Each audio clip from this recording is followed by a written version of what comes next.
के नाम क्या है? ओम है। एक दिन मेरे से एक भाई कहने लगा जी ओम क्यों है?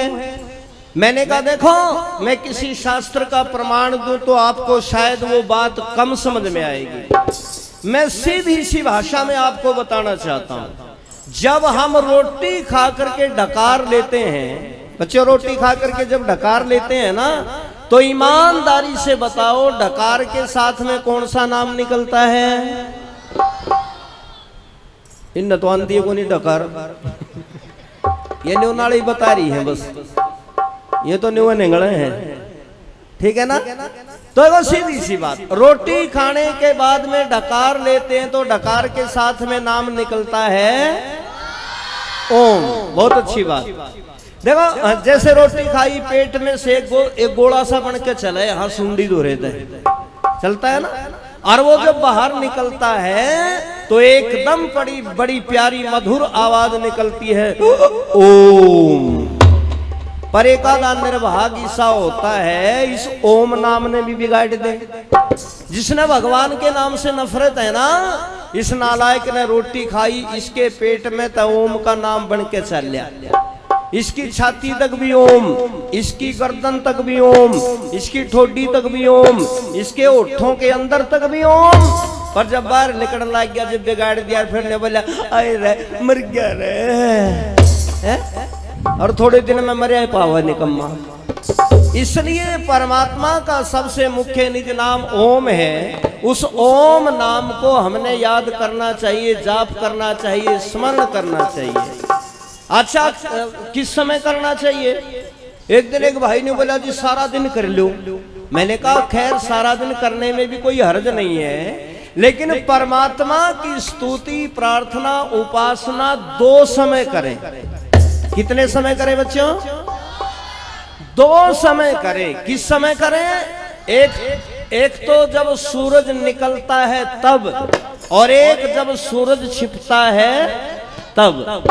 दोनों समय परमात्मा का भजन करना चाहिए, बैठ करके आंख बंद करके उसका नाम लो। अच्छा कितनी देर लो?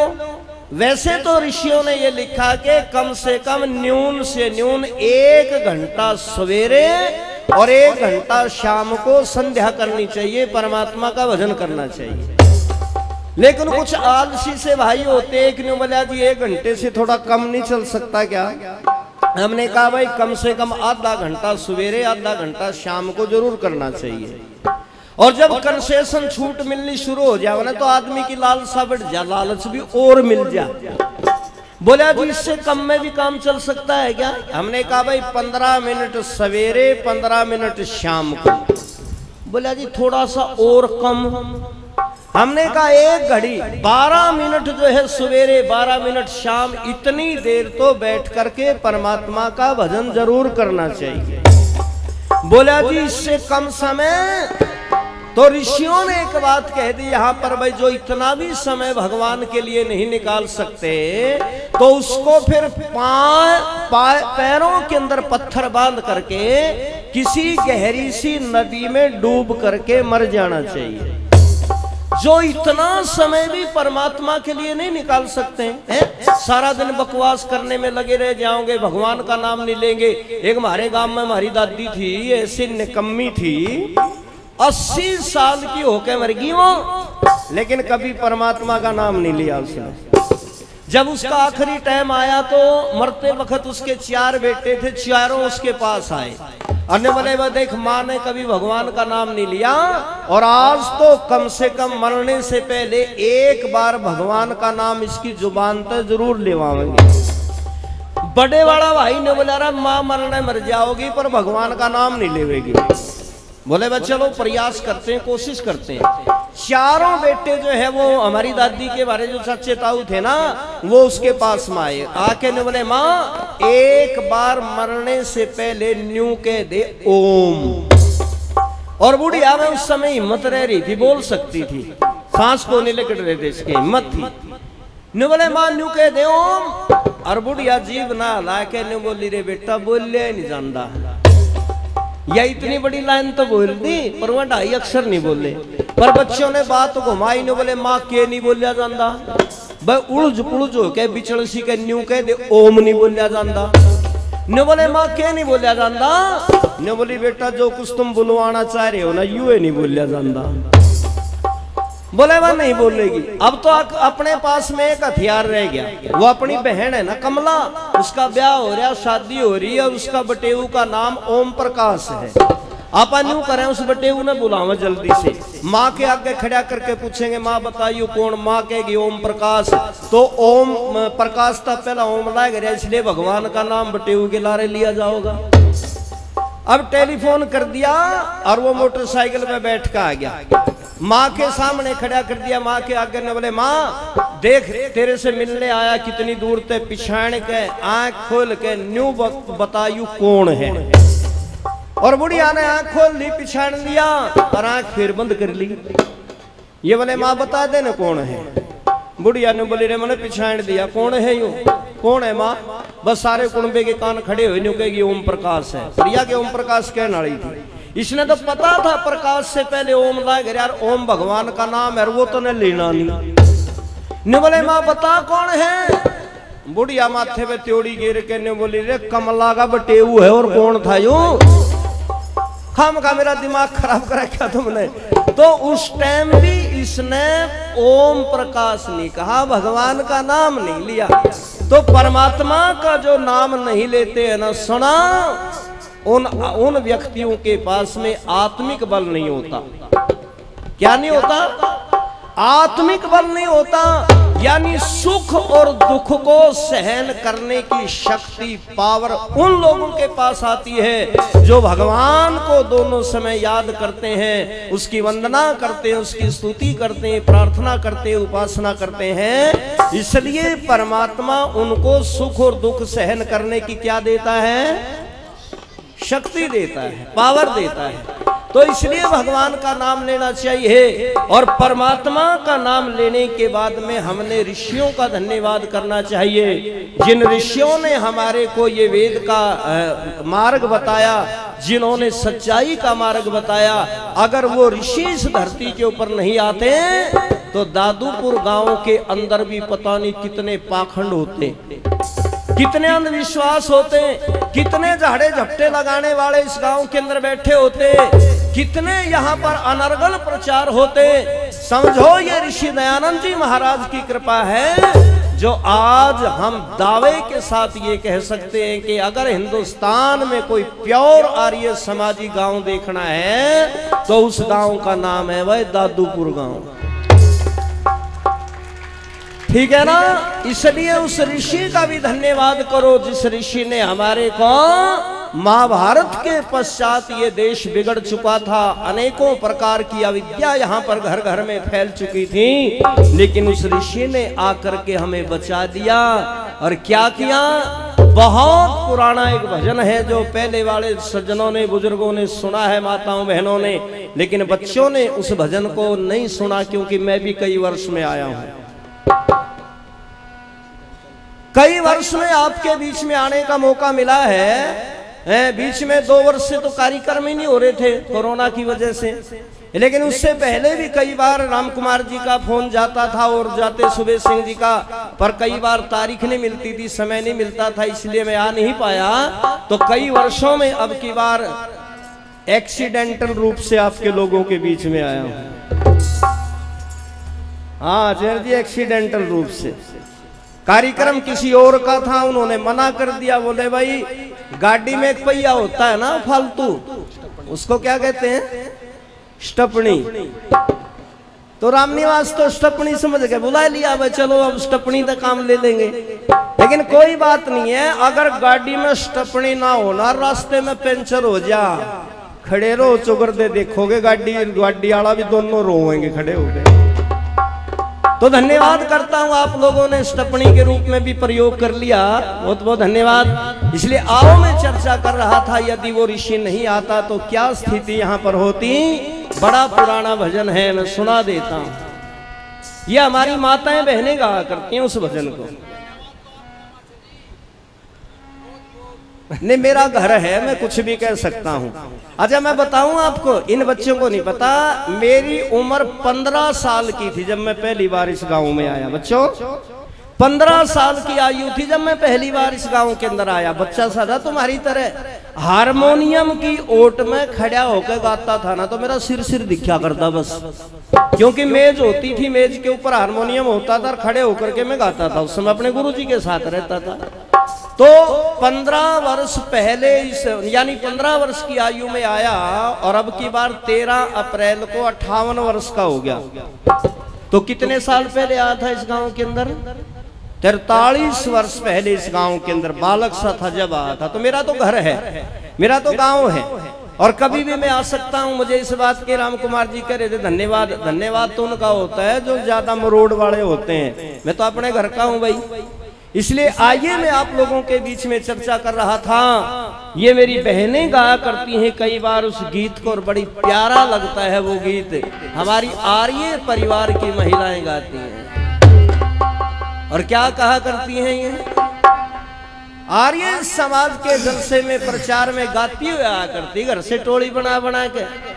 और जब आर्य समाज का जलसा रात को समाप्त होता था तब गीत गाती गांव के अंदर घर के अंदर जाती थी और क्या कहा करती थी? लो बिल्कुल प्योर हरियाणा की गांव की भाषा में गाती थी। कैसे? कि दुनिया में दयानंद आए हैं, दिया बजावे दिशा डंका। दुनिया में दयानंद आए हैं, दिया बजावे दिशा डंका।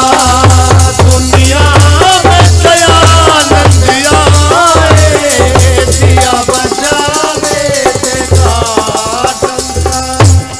दिया बजा वेद का डंका। एक बहन ने बोलिए न्यू बता कहां से आए दयानंद? न्यू तो बता दे। बोले सुन, एक नगरी है टंकारा, एक नगरी है टंकारा, जहाँ जन्म्या वो प्रेम सितारा। जहाँ जन्म्या प्रेम सितारा, ईश्वर ने ऋषि खंडाए हैं, दिया बजावे का डंका। दुनिया में दयानंद आए हैं, दिया बजावे का डंका।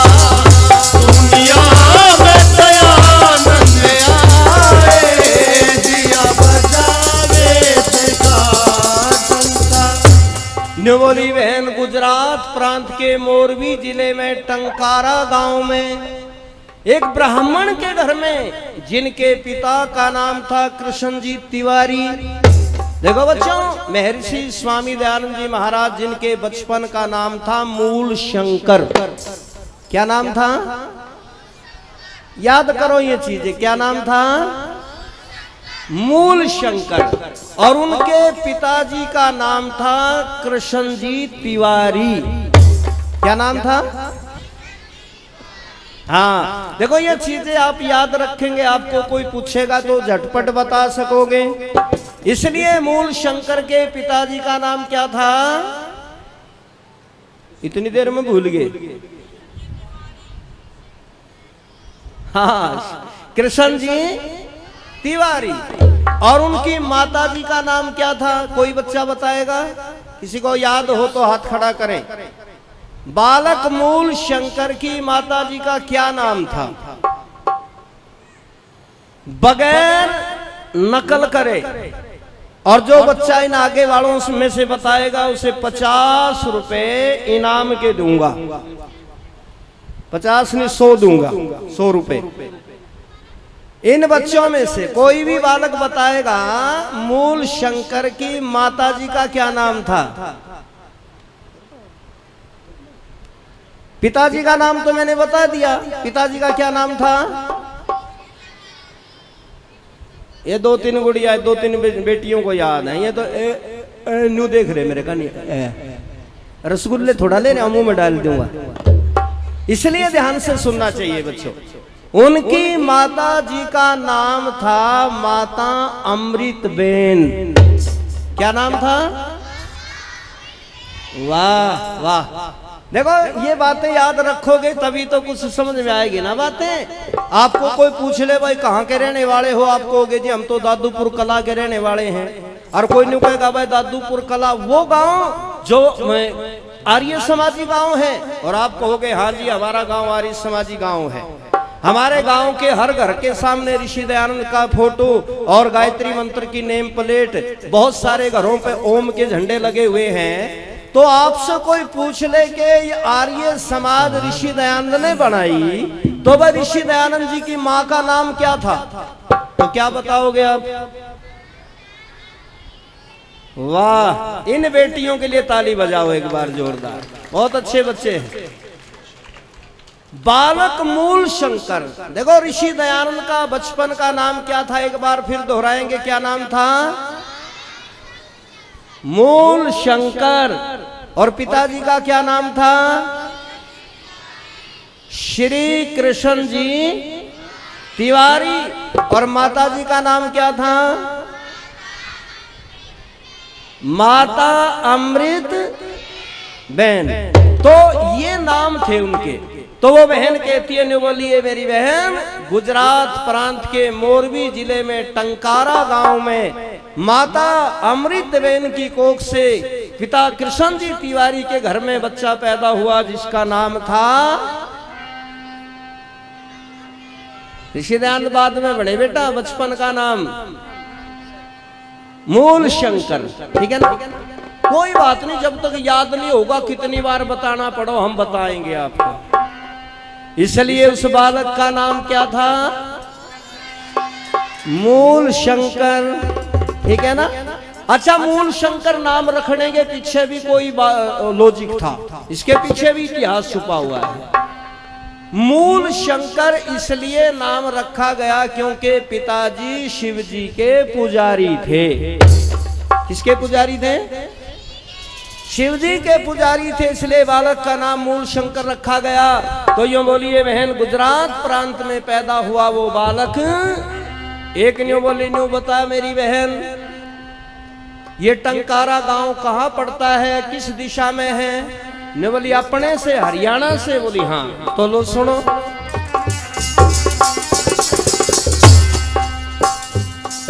पश्चिम के में भान खिला है, पश्चिम में भान खिला है, दिन दिन हुई तेज कला है, दिन दिन हुई तेज कला है। उसने निराकार दर्शाए हैं, दिया बजावे का डंका, दुनिया में दयानंद आए, दिया बजावे का डंका, दुनिया में दयानंद आए, दिया बजावे का डंका।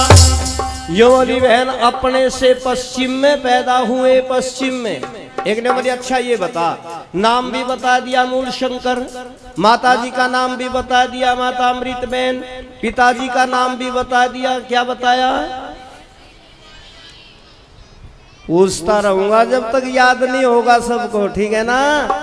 तो पिताजी का नाम भी बता दिया, क्या नाम बताया? बहुत अच्छा। अब कुछ लाइन पे आए हो, ठीक है ना? शुरू में ये किसान बैठे हैं सारे के सारे, बैल जब हल जोड़ा करते ना तो बाछड़ा जो है करता उसने हिलाया करते, तो वो जो है ना कदे जुए के तले तो लिकड़ जाता, कदे गाड़ी के उस जुए में तो लिकड़ जाता, कदे न्यूना भाग जाता, कदे नाथ रस्सा खुलवा लेता। तो वही बात आप लोगों की है बच्चों, लेकिन हम जुए के नीचे ला के छोड़ देंगे तुम्हारे को। कब तक भागोगे? इधर उधर भागने नहीं देंगे। इसलिए ये सारी चीजें बता दी कि वहां पैदा हुए, उनकी माँ का नाम ये था, पिताजी का नाम ये था, उनका बचपन का नाम ये था। क्या बताया माताजी का नाम?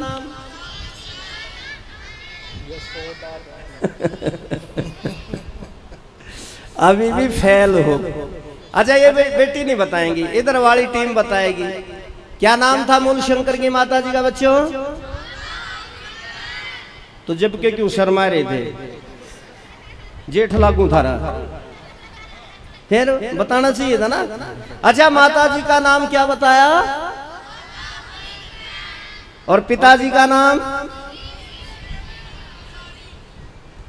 वो कोई तो दूसरे ना पूछ रहे, बताइए रहे, बताइए। पहले ध्यान तो सुन लेना, दूसरे तो पूछने की जरूरत थोड़ा थी। इसलिए एक बार फिर पूछता हूं, ऋषि दयानंद का बचपन का नाम क्या था?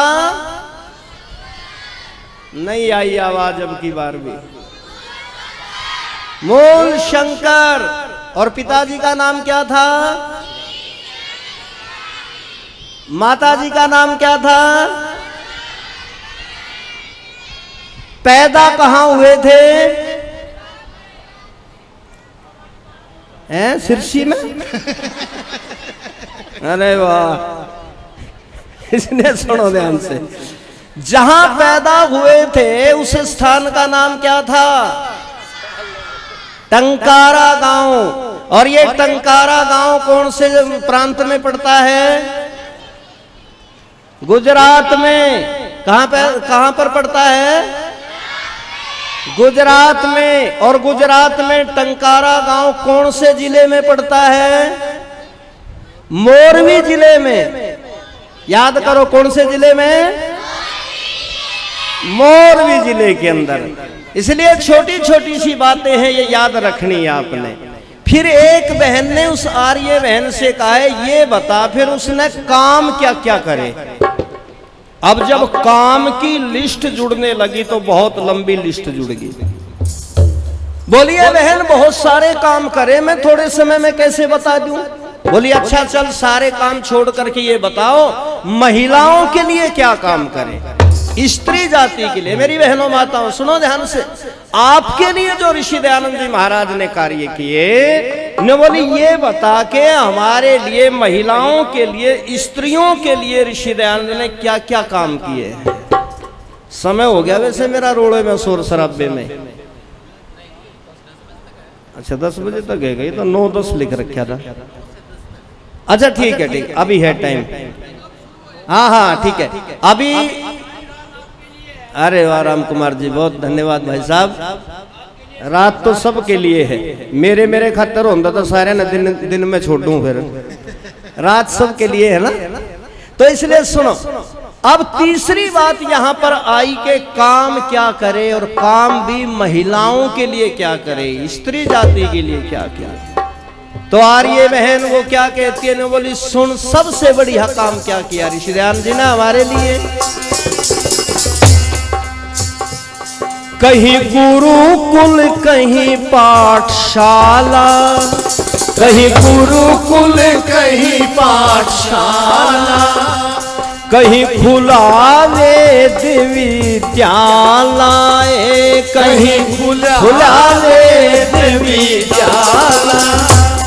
विद्या के बाग लगाए हैं, दिया बजावे का डंका, दुनिया में दयानंद आए, दिया बजावे का डंका, दुनिया में दयानंद आए, दिया बजावे का डंका। यो बोली बहन, ऋषि दयानंद के आने से पहले हिंदू जाति में महिलाओं को, बेटियों को, लड़कियों को पढ़ाया नहीं करते, सारी अनपढ़ होती थी। और आज यदि मैं पूछने लगूं दादूपुर गांव की, शायद ही कोई बेटी अनपढ़ मिलेगी। ये जितनी बेटियां बैठी स्कूल में जाती हो ना बेटा, सब विद्यालय में जाती हो, कोई ऐसी बालिका भी है आपके गांव में जो स्कूल में नहीं जाती होगी? मुश्किल मिलेगी। लेकिन ऋषि दयानंद के आने से पहले स्कूल ही नहीं थे लड़कियों के। ऋषि दयानंद ऐसे महापुरुष आए धरती के ऊपर महाभारत के पश्चात, जिन्होंने लड़कियों को पढ़ाने की शुरुआत करवाई। किसने करवाई शुरुआत? महर्षि दयानंद ने। कहीं पर बेटियों को कोई पढ़ाता नहीं था, और ऋषि दयानंद जी महाराज क्योंकि और कार्यों में व्यस्त थे, इसलिए स्वामी जी के शिष्य जिनका नाम था स्वामी श्रद्धानंद जी, जो आपकी इस गांव आर्य समाज की, इस दादूपुर गांव की आर्य समाज में भी आए हैं। स्वामी श्रद्धानंद जी जैसे सन्यासी जिस आर्य समाज में आए हों तो वो समाज कितनी महान है?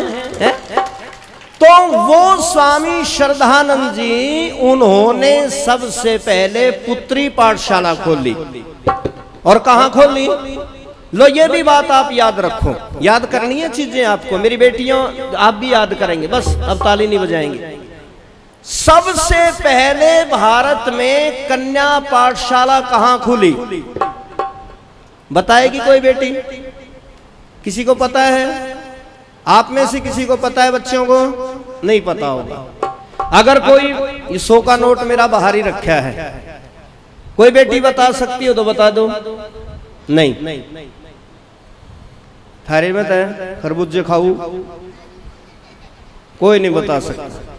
पर लो सुनो, मैं बताता हूं, आज आप ध्यान से सुनेंगे। अपने भारत में सबसे पहले पुत्री पाठशाला, कन्या पाठशाला खुलवाने वाले जो महान सन्यासी थे, उनका नाम था स्वामी श्रद्धानंद। क्या नाम था? स्वामी श्रद्धानंद जी। और पुत्री पाठशाला कहां खुलवाई? उस शहर का नाम सुन लो। उस शहर का नाम है, पंजाब का शहर है जालंधर। क्या नाम है? जालंधर शहर के अंदर पुत्री पाठशाला खुलवाई। और मैं आपको बताऊं, पुत्री पाठशाला खोलने के लिए लोगों ने जगह नहीं दी थी स्वामी जी को। अपना जो मकान था, उसी मकान के अंदर, हालांकि स्वामी श्रद्धानंद जी की बेटी उस समय पढ़ती थी, कहां पढ़ती थी? ईसाई स्कूल में। ईसाइयों के स्कूल तो उस समय खुले हुए थे, लेकिन वहां भी कोई बेटियों को तो कम ही पढ़ाता था। स्वामी श्रद्धानंद जी की 2 बेटी ईसाई स्कूल में पढ़ती थी। एक बेटी का नाम था वेदवती और एक बेटी का नाम शायद सत्यवती, ऐसा नाम था। 2 बेटियां थी उनके, 2 ही बेटे थे उनके। तो जब उनकी बेटी ईसाई स्कूल से पढ़ करके आई तो घर में आते उन्होंने बैग रखा, बस्ता रखा और एक गाना गुनगुनाया उन्होंने। क्या गाना गाया था? सुनो बच्चों ध्यान से। ईसा मेरा राम रमैया, ईसा मेरा कृष्ण कन्हैया, ईसा ईसा बोल तेरा क्या लगता है मोल। ये गीत गुनगुनाती हुई बेटियां घर में आई तो उस समय स्वामी श्रद्धानंद नाम नहीं था उनका, उस समय उनका नाम था महात्मा मुंशी राम। क्या नाम था? महात्मा मुंशी राम। तो महात्मा मुंशी राम ने अपनी बेटियों को ये ईसा मसीह के बारे में गीत गाते हुए सुना तो एकदम शरीर में झन्नाटा सा गया, दिमाग में बात घूम गई और सोचने लगे, मुंशी राम तू आर्य समाजी बना फिरता है, लेकिन तेरी बेटियां तो ईसाई बन गई हैं, क्या फायदा है तेरा आर्य समाजी बनने का। उसी दिन से अपनी बेटियों को ईसाई स्कूल में जाने से बंद कर दिया और अपने ही मकान में पुत्री पाठशाला खोल दी। पर आर्यों, मेरी बहनों माताओं, इससे भी आगे दर्द की बात सुनने की है। स्वामी जी ने, महात्मा मुंशी राम जी ने पुत्री पाठशाला खोल तो दी, पर कोई भी अपनी बेटी को वहां भेजने के लिए तैयार नहीं हुआ। स्वामी जी घर घर में जाकर के हाथ जोड़ करके झोली फैला फैला करके कहते, तेरे बेटियों को भेजो, मैं पढ़ाऊंगा, इनको विदुषी बनाऊंगा, इनको समझदार बनाऊंगा, इनको अविद्या से निकालूंगा। लेकिन कोई भी जो है ना अपनी बेटी को भेजने के लिए तैयार नहीं हुआ। निराश नहीं हुए महात्मा मुंशी राम जी, पढ़ाते रहे अपने दोनों बेटियों को। सुनो बेटे, बच्चे सुनो। और अगले वर्ष, 1 वर्ष के बाद में जालंधर में आर्य समाज का उत्सव, जलसा, जैसे ये दादूपुर में हो रहा है ना, ऐसे आर्य समाज का जलसा था। और कमाल की बात ये होगी कि उस जलसे में महात्मा मुंशी राम जी की दोनों बेटियां, महात्मा मुंशी राम जी की दोनों बेटियां मंच के ऊपर आई और मंच के ऊपर बैठ कर के माइक के सामने उन्होंने ईश्वर भक्ति के भजन सुनाए, गीत सुनाए। अच्छा भाई हमारे आदरणीय श्री वेद प्रकाश आर्य जी ये 500 रुपए खुश होकर के पुरस्कार राशि दे करके गए हैं। बहुत बहुत धन्यवाद, एक बार जोरदार तालियां उनके लिए। देखो आज मैं भजन कम सुनाऊंगा, पहला दिन है, आज तो मैं पढ़ाने का काम कर रहा हूं, ठीक है ना। और नहीं पढ़ोगे जब तक ज्ञान नहीं होगा, पता नहीं लगा। इसलिए बेटियां सुनाइए, इधर भी आवाज ना निकालें, सुने। गुड़िया सुनो बेटा। तो आर्य समाज का जलसा हो रहा था और आर्य समाज के मंच पे दोनों बेटियां आई। उन्होंने वेद मंत्र बोले, सबसे पहले मंत्र बोला उन्होंने वेद मंत्र, विश्वानि देव सवितर दुरितानि परास्वे यद भद्रम तन्नास्वे। कोई ऐसा ही वेद मंत्र बोला और वेद मंत्र बोलने के बाद में बेटियों ने ईश्वर भक्ति के भजन सुनाए। सुनो ये मेरी बेटियों, ये लाडली सुन। तो उन्होंने जब ईश्वर भक्ति के भजन सुनाए, लोगों ने तालियां बजाई बड़ी जोरदार और बेटियों के ऊपर पैसों की वर्षा कर दी। और बाद में आकर के बहुत सारे लोग कहने लगे, मुंशी राम क्या आप हमारी बेटियों को ऐसा बनाना चाहते हो जैसी आपने अपनी बेटी बना दी। महात्मा मुंशी राम जी ने कहा, रे लोगों अभी तो 1 वर्ष की मेहनत है, मैं तो तुम्हारी बेटियों को गार्गी, अनुसैया, मैत्रेयी और उनसे भी विदुषी और बहादुर बेटियां बनाना चाहता हूं। तब लोगों ने अपनी बेटियां, कुछ लोगों ने महात्मा मुंशी राम जी के विद्यालय में, कन्या पाठशाला में भेजी। और आज उसी जालंधर शहर में जहां महात्मा मुंशी राम जी ने पुत्री पाठशाला खोल ली थी, कभी जाओ तो पता करना, जालंधर शहर के अंदर महर्षि स्वामी दयानंद महिला यूनिवर्सिटी बनी हुई है और हजारों बेटियां पढ़ती हैं उस विद्यालय के अंदर। कितना बड़ा काम किया। और उसी का प्रताप है, उसी का प्रभाव है कि आपके दादूपुर गांव के अंदर भी बेटियों का विद्यालय आप लोगों ने खोल दिया है। महर्षि दयानंद कन्या महाविद्यालय नाम रखा आपने। क्यों रखा? क्योंकि वे बेटियों को पढ़ाने की शुरुआत तो ऋषि दयानंद ने की, मेरी बहनों माताओं। इसलिए ऋषि दयानंद के नाम पर नाम होना ही चाहिए था ना। इसलिए दादूपुर के मैं आर्य बहादुर वीरों को, सारे गांव की पंचायत, सबको धन्यवाद देता हूं। आपने ठीक सोच करके नाम रखा महर्षि दयानंद आर्य महाविद्यालय, कन्या महाविद्यालय।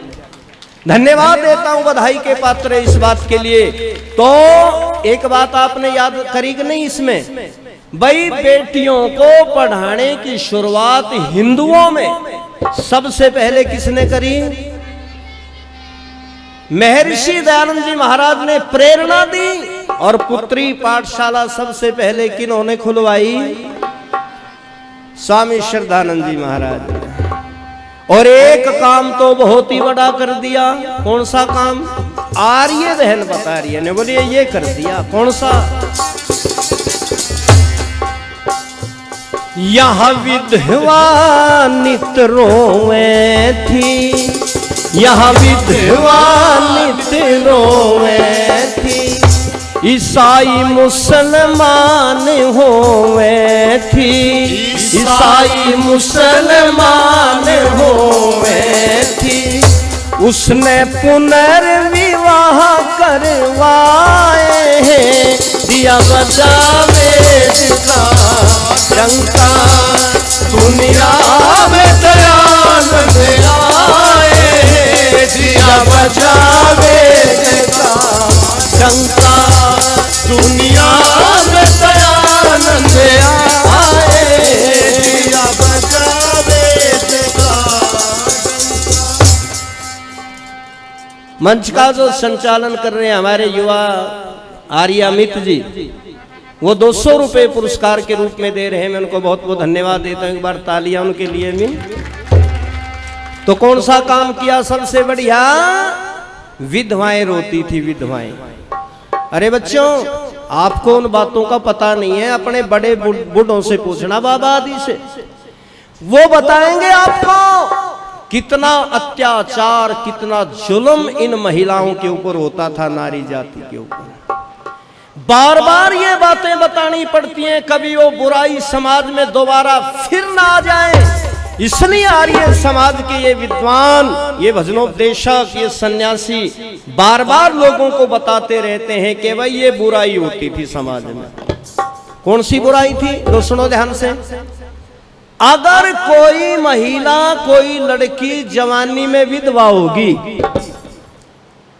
तो वो जो पुरुष था उसकी दोबारा शादी कर देते थे। उसको विधुर बोलते थे, विधुर, विधुर। महिला विधवा होगी, पति मर गया तो विधवा हो गई। यदि किसी की पत्नी मर गई तो उसको क्या कहते थे? विधुर हो गया। तो किसी की पत्नी मर गई तो उसकी दोबारा शादी कर देते थे। पहली शादी कर दी, पत्नी मर गई, दूसरी कर दी, किसी कारण से वो भी मर गई, तीसरा ब्याह कर दिया। कई बार तो 80 साल की उम्र में मूछ कटवा के तैयार हो जा करता, बुढ़ा ने वाला ब्याह करवाऊंगा। हाँ, ये शादियां होती थी। पर एक दूसरी तरफ का मैं आपको पहलू बता रहा हूं, यदि किसी महिला का पति मर गया, कुछ जातियां थी, बैठ जा बेटा, बैठ जाओ, बैठा लो आराम से, शाबाश। किसी पत्नी का, किसी देवी का पति मर गया और वो विधवा होगी तो उसे शादी करने का अधिकार नहीं था। उसको क्या अधिकार था? धर्म के ठेकेदारों ने क्या कहा था कि तू अपने पति के साथ चिता में बैठ करके अपने पति की लाश अपने घुटनों में लेकर के और उसके साथ सती हो जा, जल करके मर जा, तेरे को स्वर्ग मिलेगा। है? पत्नी मर गई तो कोई दिक्कत नहीं है, उसे नहीं कहा जाता था कि तू अपनी पत्नी को गोद में लेकर के चिता में बैठ जा और तेरे को स्वर्ग मिलेगा। नहीं, उसको अधिकार दे दिया शादी करने का। लेकिन किसी का अगर पति मर गया तो उसे क्या कहते थे ये धर्म के ठेकेदार कि तुम अपने पति के साथ जड़ के मर जाओ, सती हो जाओ, तुम्हें स्वर्ग मिलेगा। बड़ी गहरी बात बता रहा हूं, आप ध्यान से सुनेंगे। कोई अंग्रेज अपने देश में आया था, अंग्रेजों का राज था जब, तो उसने एक बीमारी, एक कोई कुरीति थी अपने देश में, वो सुनी थी। बहुत बड़ा अफसर था। उसने आकर के यहां पर कुछ अपने अधिकारियों को बुलाया और अधिकारियों को बुला करके ये कहा, भाई भारत में एक बहुत भयंकर कुरीति है, उसके बारे में पता लगाना चाहता हूं, कहां तक फैलेगी। और क्या पता लगाया? उसने कहा ये पता करो भारत में पेट के अंदर विधवाएं हुई लड़कियां कितनी हैं। बात समझ में आई?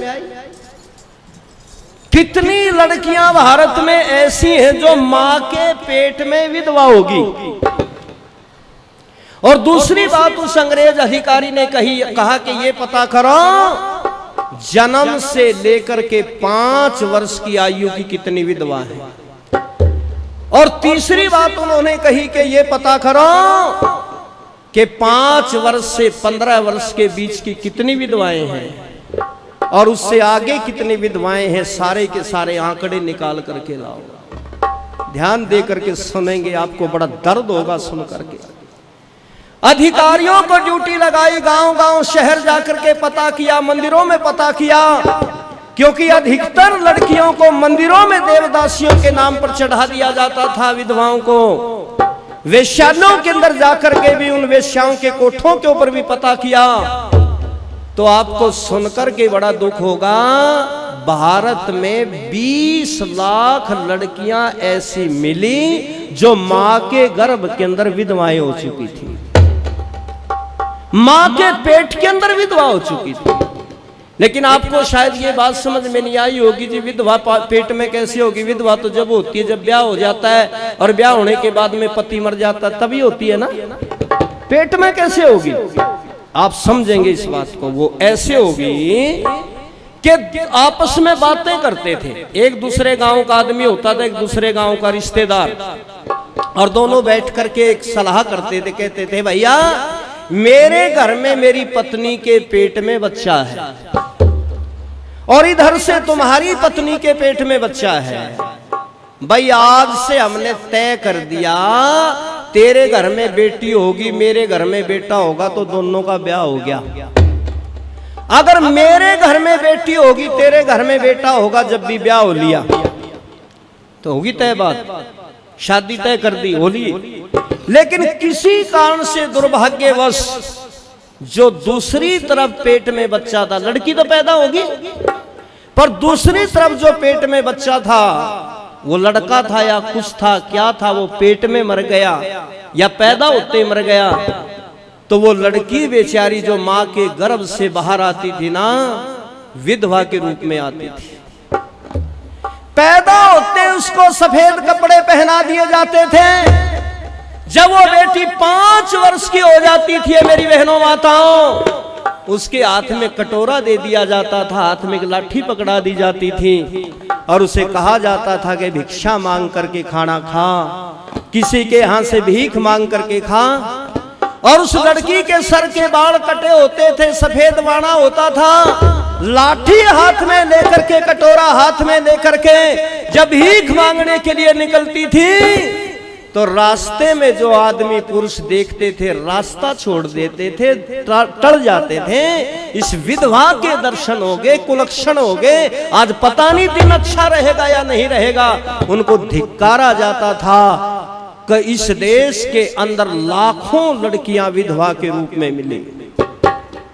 सबसे पहले अगर इसके विरुद्ध किसी ने आवाज उठाई तो धन्यवाद करो, एक बार जोरदार तालियां बजा करके। उस मनीषी का नाम था महर्षि स्वामी दयानंद सरस्वती। उन्होंने सबसे पहले आकर के विधवाओं की मांग सजा दी। जो जवानी में विधवा हो गई, ऋषि ने कहा रे वेद आदेश देता, वेद कहता है देवरी कामा, दूसरे वर्ग की कामना करती है जब विवाह संस्कार होता है, इसलिए इसका विवाह होगा। और अपने यहां पर उसे फिर समाज के लोगों ने नाम दे दिया। क्या नाम दिया था? लत्ता उढ़ाना, करेप्पा। और अपने यहां समाज में फिर वो प्रचलन हो गया, भाई मान लो कोई जवानी में विधवा होगी तो देवर या जेठ का लत्ता उड़ा दो, घर की इज्जत घर में रख लो। तो ये काम किसकी कृपा से हुआ? ये हुआ महर्षि स्वामी दयानंद जी महाराज की कृपा से। इसलिए सब मिलकर के कह दो मेरी बहनें माताएं, ऋषि अगर नहीं आते तो क्या होता, और ऋषि के आने से क्या हो गया। भारत खुशहाल हुआ है, भारत खुशहाल हुआ है, आनंद प्रभु दयाल हुआ है, आनंद प्रभु दयाल हुआ है। खुशियों के मिह बरसाए हैं, दिया बजावे डंका, दुनिया में दयानंद आए, दिया बजावे डंका, दुनिया में दयानंद आए, दिया बजावे। इसलिए विधवाओं की मांग किसने सजाई? ऋषि दयानंद ने। बेटियों को किसने बचाया? आर्य समाज ने। बेटियों को किसने पढ़ाया? आर्य समाज ने। और यहां तक नहीं, अब तक भी, ज्यादा पुरानी बात नहीं है, लगभग 20 वर्ष पहले की बात आपने सुनी होगी ये घटना। याद दिला देता हूं आपको, पुराने लोगों को याद आ जाएगी। 20-22 वर्ष पहले की ये घटना आपने सुनी होगी। राजस्थान की रूप कंवर नाम की लड़की, पढ़ी लिखी लड़की, बहुत समझदार इंटेलिजेंट लड़की। पिता भी जिनके जो है ना फौज में कुछ अफसर थे, लेकिन उस लड़की की जब शादी कर दिए मेरी बहनों माताओं, उस लड़के के बारे में पूरा पता नहीं लगाया। वो अच्छे घर का था, खाते पीते घर का था, पैसे वाले घर का था। रूप कंवर की उसके साथ में शादी कर दी, लेकिन घर जाने के बाद रूप कंवर को पता लगा कि तेरा पति तो टीबी का मरीज है। टीबी और इसको ना, और टीबी पर लड़की समझदार थी, इसने सोचा इलाज करवाती हूं, पति ठीक हो जाएगा। बहुत जगह उसने इलाज करवाया, लेकिन उसका पति ठीक नहीं हुआ। और आखिर में एक दिन उस टीबी की बीमारी से रूप कंवर का जो पति था वो मर गया। मरने के बाद में धर्म के ठेकेदार इकट्ठे हो गए पाखंडी, और रूप कंवर से कहने लगे सती हो जा अपने पति के साथ में। चिता लगा दी गई, चिता के पास में उसके पति का शव रख दिया गया, और उसे लाया गया रूप कंवर को सजाकर संवार करके, महिलाएं उसे सिंदूर आदि लगा करके सुंदर सुंदर कपड़े पहना करके लाई, और रूप कंवर से कहा चिता में बैठ जा अपने पति को लेकर के।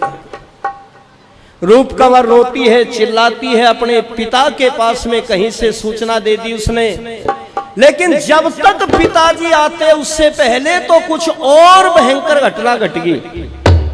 सुना बेटा, रूप कंवर बैठने के लिए तैयार नहीं हुई तो इन पापियों ने, विधर्मियों ने अफीम का घोल पिला दिया उसको। पानी में अफीम मिला करके रूप कंवर को पिला दी, और रूप कंवर बेहोश हो गई। और बेहोश होने के बाद में उसे चिता के अंदर बैठा दिया गया, चौगड़े लकड़ियां आंधी लगा करके, और उसके पति को उसके घुटनों के अंदर रख दिया। और इधर पापियों ने चिता के अंदर आग लगा दी। पर जो ही आग की तपन जो है लड़की के शरीर पर लगी, उसकी बेहोशी टूटी, और पति के उस लाश को फेंक करके रूप कंवर बाहर निकलने लगी। पर इन पापियों ने, धर्म के ठेकेदारों ने, विधर्मियों ने लंबे लंबे बांस लेकर के रूप कंवर को कमर और छाती में बांस अड़ा करके अग्नि के अंदर जला दिया बेदर्दी के साथ। आर्य समाज ने यात्रा निकाली थी दिल्ली से स्वामी अग्निवेश जी के नेतृत्व में, उसे न्याय दिलाने के लिए उस परिवार को, लेकिन इस देश की बेशर्म सरकार ने उस आर्य समाज के सन्यासियों को, जैसे हमारे स्वामी जी बैठे हैं, उनमें शायद होंगे एकाध जो उस यात्रा में होंगे, स्वामी इंद्रवेश जी, स्वामी अग्निवेश जी, उन सब ने वो यात्रा निकाली। पर यहाँ की बेदर्दी सरकार ने वहां तक उनको जाने नहीं दिया। इतना बड़ा उपकार आर्य समाज का नारी जाति के ऊपर है। पर मुझे बड़ा दुख होता है, ये गांव दादूपुर तो बचा हुआ है, आर्य समाज की वजह से बचा हुआ है, वरना आप दूसरे किसी भी गांव के अंदर चले जाओ, वहां की महिलाएं ऋषि दयानंद की बात नहीं मानती, उन्हीं की बात मानती है जिन्होंने रूप कंवर को फीम का घोल पिला करके चिता में बांस अड़ा करके जला करके मार दिया था। उन्हीं विधर्मियों की बात मानती हैं, और वो विधर्मी वो है जो मूर्ति पूजा करवाते हैं।